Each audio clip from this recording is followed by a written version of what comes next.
नमस्कार दोस्तों, आप सबों का स्वागत है। बिहार बोर्ड मैट्रिक परीक्षा 2024 के लिए सामाजिक विज्ञान का ऑब्जेक्टिव एवं सब्जेक्टिव जो 2 नंबर से पूछे जाते हैं।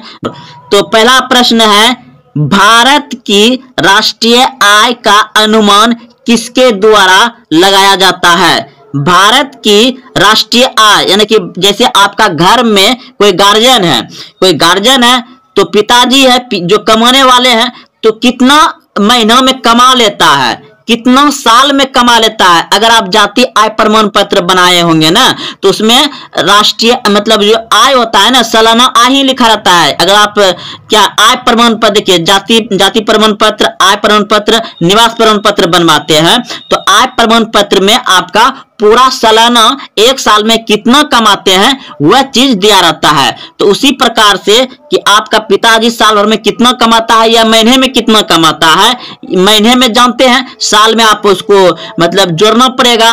तो उसी प्रकार से हमारा राष्ट्र जो कि भारत देश है, तो पूरे भारत देश में कितना कमाया ये कौन पता लगाता है? प्रश्न ही पूछ रहा है, भारत की राष्ट्रीय आय का अनुमान किसके द्वारा लगाया जाता है? तो आपके सामने ऑप्शन दिया गया है कि अर्थ आयोग, योजना आयोग, पार्लियामेंट्री समिति या इनमें से कोई नहीं। तो दोस्तों इस प्रश्न का उत्तर हो जाएगा इनमें से कोई नहीं, क्योंकि इसका उत्तर जो है कि हम इसका पूरा व्याख्या में देने वाले हैं। तो अब इसका देखिएगा उत्तर कि कहां पूछा जाता है। तो याद रखिएगा कि भारत की राष्ट्रीय आय का अनुमान केंद्रीय सांख्यिकी संगठन लगाता है। भारत का राष्ट्रीय आय यानी भारत कितना साल भर में कमाया ये कौन बताता है? केंद्रीय सांख्यिकी संगठन। इसको शॉर्टकट में क्या कहेंगे? CSO कहेंगे, केंद्रीय सांख्यिकी संगठन को। तो दोस्तों आप समझ गए, के द्वारा लगाया जाता है। केंद्रीय सांख्यिकी संगठन ने राष्ट्रीय आय का आकलन करने हेतु संपूर्ण अर्थव्यवस्था को कुल 14 क्षेत्र में विभाजित किया है। यानी कि संपूर्ण अपने क्षेत्र को जो किया है कि 14 क्षेत्र में अर्थव्यवस्था को विभाजित कर दिया है, और पूरे साल भर में भारत देश में कितना कमाई हुआ ये पता लगाता है केंद्रीय सांख्यिकी संगठन CSO। दोस्तों आप लोग समझ गए होंगे अच्छे से। अब अगला प्रश्न चलते हैं। अगर आपको इसके बारे में पूरा 2 नंबर से पूछ लिया जाए कि भारत की राष्ट्रीय आय पर टिप्पणी लिखे, भारत की राष्ट्रीय आय पर मतलब प्रकाश डाले, तो आप इसे लिख सकते हैं, आपको 2 नंबर मिल जाएगा, कोई नहीं काटेगा। इसी तरह से लिख सकते हैं कि भारत की राष्ट्रीय आय का अनुमान केंद्रीय सांख्यिकी संगठन ब्रैकेट में लिख दीजिएगा शॉर्ट नेम CSO के द्वारा लगाया जाता है। केंद्रीय सांख्यिकी संगठन ने राष्ट्रीय आय का आकलन करने हेतु संपूर्ण अर्थव्यवस्था को 14 क्षेत्रों में विभाजित किया है। तो दोस्तों इतना ही लिख दीजिएगा ना, आपको 2 नंबर मिल जाएगा। अब आगे प्रश्न देखते हैं।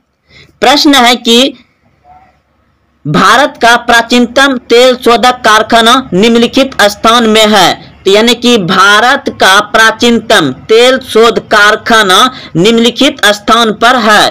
तो बताइए, आपके सामने ऑप्शन दिया गया है बरौनी, हल्दिया, डिगबोई, ऑप्शन डी बड़ौदा। तो इस प्रश्न का उत्तर हो जाएगा ऑप्शन सी, बिल्कुल सही है, डिगबोई। भारत का प्राचीनतम तेल शोधक कारखाना डिगबोई है।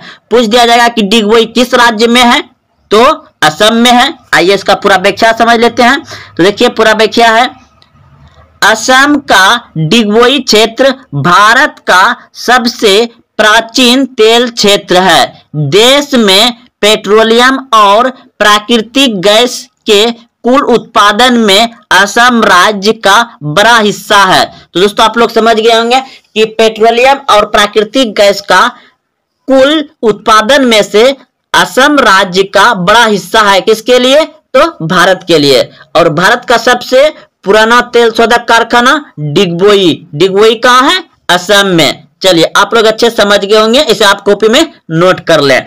अब अगला प्रश्न है कि भूकंप की तीव्रता मापने के लिए कौन सा यंत्र का प्रयोग होता है? भूकंप की तीव्रता मापने के लिए कौन से यंत्र का प्रयोग होता है? ऑप्शन आपके सामने दिया गया है। तो इस प्रश्न का उत्तर हो जाएगा ऑप्शन नंबर डी, बिल्कुल सही है, सिस्मोग्राफ। अब आइए इसका अच्छे से समझते हैं। देखिए, अगर आपको पूछ दिया जाए कि भूकंप के बारे में संक्षिप्त टिप्पणी लिखें या भूकंप से आप क्या समझते हैं, 2 नंबर का प्रश्न आएगा। तो आप यहां इतना जितना आपको दिखाई दे रहा है स्क्रीन पर इतना लिख दीजिएगा, तो आपका 2 नंबर आराम से आ जाएगा। तो देखिए, यह एक प्राकृतिक घटना है। भूकंप एक प्राकृतिक घटना है जिसमें पृथ्वी के अंदर से ऊर्जा का निकलने के कारण तरंग उत्पन्न होती है। जिसमें पृथ्वी के अंदर से ऊर्जा निकलने के कारण तरंग उत्पन्न होती है जो सभी दिशाओं में फैलकर पृथ्वी को कंपित करती है। कंपित मतलब कांपने लगता है। ठंडी में कांपता है व्यक्ति, उसे कांपने थरथराने लगता है, कंपन होने लगता है, थरथराने लगता है, कंपित करती है। भूकंप से उत्पन्न तरंग, भूकंप से उत्पन्न तरंगों की भूकंपीय तरंग कहा जाता है जो पृथ्वी की सतह पर गति करती है तथा इन्हें सिस्मोग्राफ से मापा जाता है। तो दोस्तों, इतना आप लोग समझ गए होंगे। इसे अच्छे से उतार लीजिए, आपका 2 नंबर यहां तक उतार लीजिए, एकदम 2 नंबर आ जाएगा इसके बारे में। तो चलिए, अभी आप समझ गए कि भूकंप को किससे मापा जाता है, किस यंत्र से, तो सिस्मोग्राफ से। और भूकंप के बारे में आप यहां से यहां तक 2 नंबर का प्रश्न है, उतार लीजिए। अब अगला प्रश्न है, करो या मरो का नारा किसने दिया था? करो या मरो का नारा किसने दिया था? तो इस प्रश्न का उत्तर हो जाएगा आपका ऑप्शन नंबर सी, बिल्कुल सही है, महात्मा गांधी। करो या मरो का नारा किसने दिया था? महात्मा गांधी ने। ऑप्शन सी सही है। अगला देखिए, अब इसका पूरा व्याख्या देखिए दोस्तों, इंपॉर्टेंट लाए हैं जो कि आपको बिहार बोर्ड में नारा पूछा जाता है। तो इधर नारा है और इधर महापुरुष है। बिहार बोर्ड में ही नहीं दोस्तों, और सभी प्रतियोगिता परीक्षाओं में किसी भी एग्जाम में बैठेंगे ना तो ये सभी प्रश्न पूछा ही जाता है। इसलिए जो भी पढ़िए बढ़िया से पढ़िए और याद रखिए। जब तो अब समझेंगे कि करो या मरो का नारा तो आप सभी जान रहे हैं कि महात्मा गांधी ने दिया था। कहां दिया था? ये दिया था मुंबई में 8 अगस्त 1942 को, भारत छोड़ो आंदोलन में। भारत छोड़ो आंदोलन में महात्मा गांधी ने करो या मरो का नारा दिया था। अब देखिए, जय जवान जय किसान का नारा किसने दिया था? लाल बहादुर शास्त्री ने। जय जवान जय किसान का नारा किसने दिया था? लाल बहादुर शास्त्री ने। दिल्ली चलो का नारा किसने दिया था? सुभाष चंद्र बोस ने। दिल्ली चलो का नारा किसने दिया था? सुभाष चंद्र बोस ने। और इनकलाब जिंदाबाद का नारा किसने दिया था? इनकलाब जिंदाबाद का नारा दिया था भगत सिंह ने। तो चलिए दोस्तों, ये भी इंपॉर्टेंट था। इनमें से एक प्रश्न पूछ ही लिया जाता है हर साल, आप इनको भी उतार लीजिए और बढ़िया से याद रखिए। अब अगला प्रश्न है, प्रश्न ये भी जितना भी दोस्तों हम ला रहे हैं ना सभी VVI इंपॉर्टेंट है, आप सभी इसको अच्छे से याद रखिए। तो देखिए, प्रश्न है, होम रूल लिंग की स्थापना किसने की थी? होम रूल लिंग की स्थापना किसने की थी? तो 2 व्यक्ति था, एक था बाल गंगाधर तिलक और एक था एनी बेसेंट। इनमें से दोनों कोई आएगा तो आप आराम से रंग सकते हैं। तो होम रूल लिंग की स्थापना किसने की थी? बाल गंगाधर तिलक ने। बाल गंगाधर तिलक ने। ऑप्शन नंबर डी सही हो जाएगा। अब इसका पूरा व्याख्या देखते हैं। देखिए, होम रूल आंदोलन के प्रमुख नेता बाल गंगाधर तिलक एवं श्रीमती एनी बेसेंट थे। इनमें से दोनों कोई भी ऑप्शन में रहेगा तो आप टिक लगा सकते हैं, रंग सकते हैं, कोई दिक्कत नहीं, आपका 1 नंबर पक्का मिलेगा क्योंकि इन दोनों ने मिलकर बनाया है। कहीं आपको एनी बेसेंट दे देगा तो कहीं आपको गंगाधर तिलक दे देगा, कहीं आपको गंगाधर तिलक नहीं रहेगा तो एनी बेसेंट रहेगा। इन दोनों में से कोई रहेगा तो आप बना सकते हैं। तो होम रूल आंदोलन के प्रमुख नेता बाल गंगाधर तिलक एवं श्रीमती एनी बेसेंट थे। तिलक ने स्वशासन प्रति हेतु 28 अप्रैल 1916 को बेलेगांव में होम रूल लिंग की स्थापना की। उस समय होम रूलिंग के सर्वाधिक कार्यकाल मद्रास में थे। तो दोस्तों आप लोग समझ गए होंगे कि होम रूलिंग की मतलब स्थापना किसने किया था, आंदोलन कब शुरुआत हुआ था, तो 28 अप्रैल 1916 को, 28 अप्रैल 1916 को हुआ था होम रूलिंग की स्थापना। और इसका दो प्रमुख नेता थे, बाल गंगाधर तिलक और एनी बेसेंट। और इसका ज्यादातर सर्वाधिक मुख्यालय कहाँ थे, सर्वाधिक मुख्यालय यानी कार्यालय कहाँ थे, तो मद्रास में थे। और यह कहाँ से शुरू हुआ था, तो बेलेगांव से शुरू हुआ था। तो दोस्तों आप लोग अच्छे से समझ गए होंगे, ऐसे कॉपी में भी उतार लीजिए, बहुत ही इंपॉर्टेंट ये भी प्रश्न है। और आपको अगर होम रूलिंग आंदोलन के बारे में पूछा जाए तो आप यहां से होम रूल आंदोलन के बारे में लिख सकते हैं, 2 नंबर आपको यहां मिल जाएगा, कोई नहीं काटेगा। तो अब अगला प्रश्न है कि आर्य समाज के द्वारा शुरू की गई थी, यानी कि आर्य समाज किसके द्वारा शुरू की गई थी। आपके सामने ऑप्शन है स्वामी विवेकानंद, राजा राम मोहन राय, स्वामी दयानंद सरस्वती या गोपाल कृष्ण गोखले। तो इस प्रश्न का उत्तर क्या हो जाएगा, आर्य समाज के संस्थापक कौन थे, आर्य समाज के संस्थापक थे आपका Swami Dayanand Saraswati, Swami Dayanand Saraswati. Option number C सही हो जाएगा। आर्य समाज के संस्थापक कौन थे, स्वामी दयानंद सरस्वती। अब इसका पूरा व्याख्या देखते हैं। देखिए, आर्य समाज के बारे में आपको टिप्पणी लिखने कह दे या प्रकाश डालने कह दे या आर्य समाज से आप क्या समझते हैं लिखिए 2 नंबर में। तो आप इतना लिख दीजिएगा तो आपको इतने में से 2 नंबर मिलेगा, कोई नहीं काटेगा। तो देखिए, आर्य समाज की स्थापना 7 अप्रैल, तो अगर आपको ये भी पूछ दिया जाएगा कि आर्य समाज की स्थापना कब हुआ था, 1875 में हुआ था। लेकिन डेट सहित पूछ दिया जाए कि आर्य समाज की स्थापना कब हुआ था, डेट समेत ऑप्शन में रहे तो 7 अप्रैल 1875 में। तो आर्य समाज की स्थापना 7 अप्रैल 1875 ईस्वी को स्वामी दयानंद सरस्वती ने की थी। स्वामी दयानंद सरस्वती ने आर्य समाज की स्थापना 7 अप्रैल 1875 को की थी।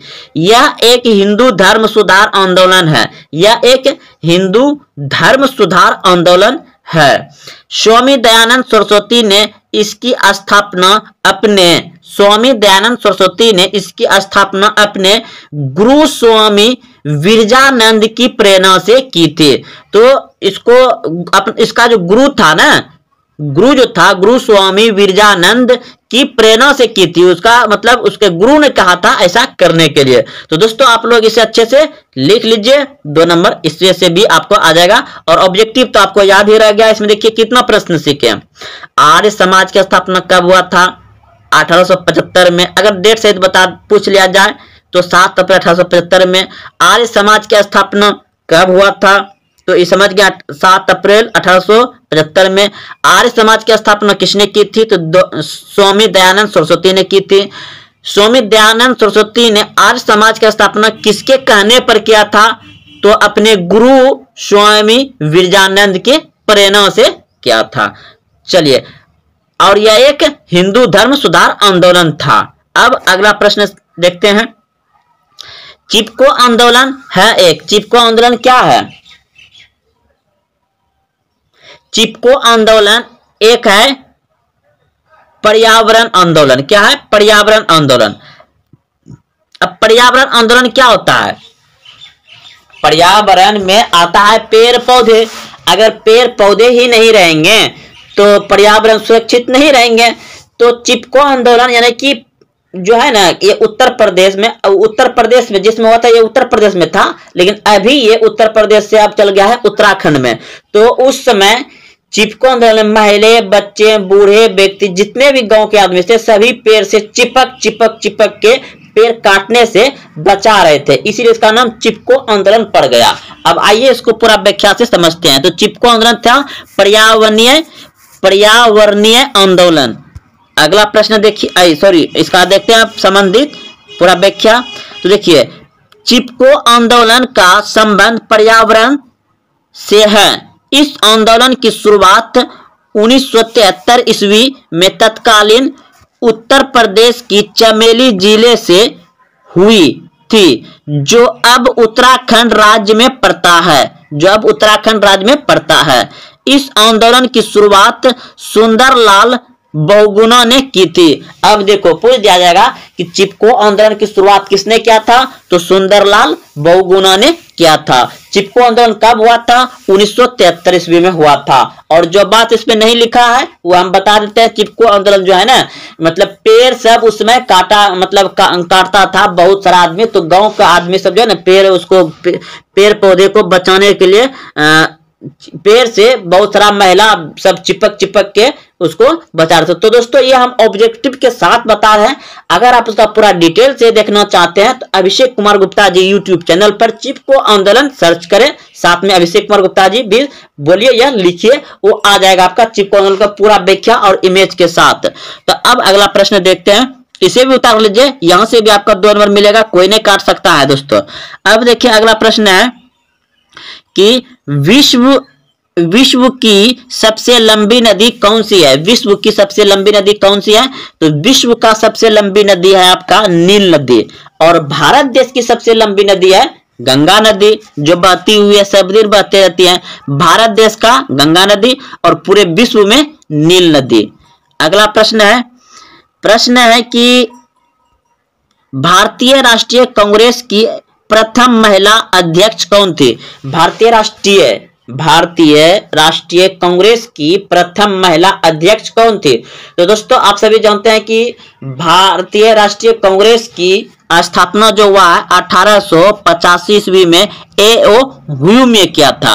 और इसका महिला पहला अध्यक्ष जो है एनी बेसेंट हो जाएगा, एनी बेसेंट पहला पूछा है। तो आइए इसका पूरा व्याख्या समझते हैं। तो देखिए इसका पूरा व्याख्या है यहां से, भारतीय राष्ट्रीय कांग्रेस की प्रथम महिला अध्यक्ष एनी बेसेंट थी। एनी बेसेंट ने 1917 ईस्वी में कोलकाता में हुए भारतीय राष्ट्रीय कांग्रेस के अधिवेशन की अध्यक्षता की थी। सरोजिनी नायडू भारतीय राष्ट्रीय कांग्रेस के प्रथम महिला अध्यक्ष थी। तो दोस्तों अगर यदि पूछ दिया जाए कि भारतीय महिला अध्यक्ष कौन थी भारतीय राष्ट्रीय कांग्रेस की, तो हो जाएगा आपका सरोजिनी नायडू। अगर सिर्फ पूछ दिया जाए कि प्रथम महिला कौन थी, उसमें भारतीय नहीं लगा रहेगा, तब हो जाएगा आपका एनी बेसेंट। और इसका स्थापना हुआ था 1885 में। स्थापना किसने किया था, A.O. ह्यूम ने। इसका भी दोस्तों प्रश्न इस वीडियो में नहीं है, तो दूसरे वीडियो में भी पूरा व्याख्या से आ जाएगा। तो अब प्रश्न बच गया था कि हाँ, गदर आंदोलन का संस्थापक कौन था, गदर आंदोलन का संस्थापक कौन था। आपके सामने में ऑप्शन दिया गया है। तो गदर आंदोलन का संस्थापक था लाला हरदयाल। लाला हरदयाल ऑप्शन नंबर सी सही हो जाएगा। गदर आंदोलन का संस्थापक कौन था, गदर मूवी नहीं दोस्तों, गदर आंदोलन लाला हरदयाल से जुड़ा हुआ है। अब देखिए यहाँ पे यहाँ आ गया। तो गदर आंदोलन के संस्थापक लाला हरदयाल थे। 1913 ईस्वी में हुआ था। 1913 ईस्वी में गदर आंदोलन का स्थापना हुआ था। याद रखिए गदर आंदोलन की स्थापना कब हुआ, 1913 में। और उसका संस्थापक कौन था, लाला हरदयाल। 1913 ईस्वी में अनेक भारतीय लोगों ने लाला हरदयाल के नेतृत्व में सैन फ्रांसिस्को यूएसए अमेरिका में इसका स्थापना किया था। में गदर पार्टी की स्थापना की थी। गदर पार्टी की स्थापना कब हुआ है, 1913 ईस्वी में। किसने किया था, लाला हरदयाल ने किया था। गदर पार्टी के अध्यक्ष सोहन सिंह थे। याद रखिए गदर पार्टी के अध्यक्ष कौन थे, सोहन सिंह थे। लाला हरदयाल इस पार्टी के प्रचार विभाग के सचिव थे। तो अब देखिए अगला प्रश्न है आपका, लास्ट प्रश्न था कि महात्मा गांधी ने पहला किसान आंदोलन कहां चलाया था। तो महात्मा गांधी ने पहला किसान आंदोलन, दोस्तों प्रश्न कट गया है पीडीएफ बनाने में। तो महात्मा गांधी ने पहला किसान आंदोलन कहां चलाया था, तो देखिए समझिए। महात्मा गांधी ने पहला किसान आंदोलन 1917 ईस्वी में बिहार के चंपारण में चलाया था। चंपारण में नील के खेतों में कार्य करने वाले किसानों पर यूरोपीय नीलहे बहुत ही अधिक अत्याचार कर रहे थे। तो दोस्तों आप लोग समझ गए होंगे कि महात्मा गांधी ने सत्याग्रह भारत में सर्वप्रथम कहां किया, चंपारण में किया। महात्मा गांधी ने सर्वप्रथम सत्याग्रह कब किया था? 1917 ईस्वी में किया था। कहाँ किया था? चंपारण। चंपारण कहाँ है? बिहार में है। क्यों किया था? किसानों पर यूरोपीय नीलहे व्यापारियों ने अत्याचार करते थे किसान पर, उसी को बचाने के लिए क्या था। महात्मा गांधी ने भारतवर्ष में पहला सत्याग्रह कहाँ प्रारंभ किया? भारतवर्ष इसलिए लिखा गया दोस्तों कि सत्याग्रह का इसने भारतवर्ष में पहली बार किया, और एक बार पहले किया है वह दक्षिण अफ्रीका में किया है। महात्मा गांधी आप सभी जानते हैं कि 1915 में भारत आया था। तो इस प्रश्न का उत्तर हो जाएगा आपका चंपारण। महात्मा गांधी ने भारतवर्ष में यानी कि भारत में पहला सत्याग्रह जो किया था वह कहाँ किया था? चंपारण में। कब किया गया था? 1917 ईस्वी में। तो चलते हैं अब इसका पूरा व्याख्या समझते हैं। तो भारतवर्ष में महात्मा गांधी ने पहला सत्याग्रह कहाँ किया था? चंपारण में। अब देखिए इसका पूरा व्याख्या के साथ समझते हैं। और आपको अगर चंपारण सत्याग्रह से प्रश्न पूछ दिया जाए तो आप यहां से यहां तक 2 नंबर का उत्तर लिख सकते हैं, आपका कोई नहीं काटेगा। प्रश्न का उत्तर आपका बिल्कुल सही होगा और 2 नंबर मिल जाएगा।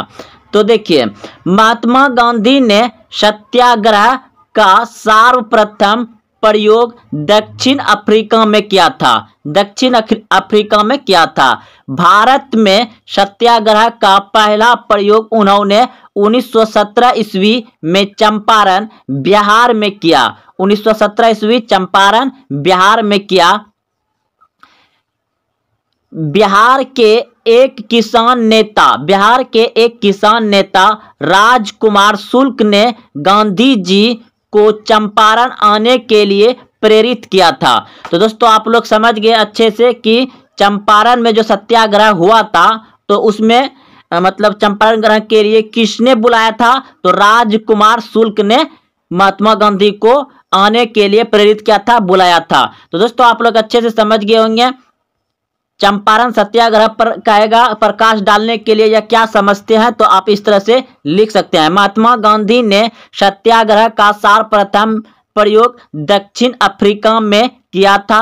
भारत में सत्याग्रह का पहला प्रयोग उन्होंने 1917 ईस्वी में चंपारण बिहार में किया। बिहार के एक किसान नेता राजकुमार शुक्ल ने गांधी जी को चंपारण आने के लिए प्रेरित किया था। तो बिहार में चंपारण सत्याग्रह कब हुआ था? 1917 ईस्वी में। याद रखिएगा, ऐसे पूरे लिख लीजिए, बहुत अच्छा रहेगा। तो जैसा कि दोस्तों हम आपको हर वीडियो में बताते हैं कि यह सभी प्रश्न जो है ना आपका 9, 10 जितने भी ऑब्जेक्टिव जो आपका प्रश्न है, ये सभी प्रश्न आगे चल के आपको सभी प्रतियोगिता परीक्षा में लगभग में पूछ ही लिया जाता है। आप जहां भी बैठिएगा परीक्षा देने के लिए वहां ऐसा ही प्रश्न आता है। इसलिए आप सभी बिल्कुल अच्छे से प्रश्न को लिख करके याद कर लें। अगला प्रश्न है, जय जवान जय किसान का नारा किसने दिया था? जय जवान जय किसान का नारा किसने दिया था? ये सभी प्रश्न तो दोस्तों बिहार बोर्ड में पूछता है। और आप इस तरह से अगर पढ़ाई करते रहिएगा जैसे हम बता रहे हैं तो आप बिहार बोर्ड को जैसे तैसे कर दीजिएगा, यानी कि सभी प्रश्न को बढ़िया से आप तो बना ही दीजिएगा अच्छे से। लेकिन अन्य कोई प्रतियोगिता परीक्षा में उसके बाद बैठिएगा ना तो वहां भी इस तरह का प्रश्न आपको मिलेगा। तो दोस्तों जय जवान जय किसान का नारा किसने दिया था? आपके सामने ऑप्शन दिया गया है। तो इन ऑप्शन में से आपका ऑप्शन नंबर बी बिल्कुल सही हो जाएगा। लाल बहादुर शास्त्री ने जय जवान जय किसान का नारा दिया था।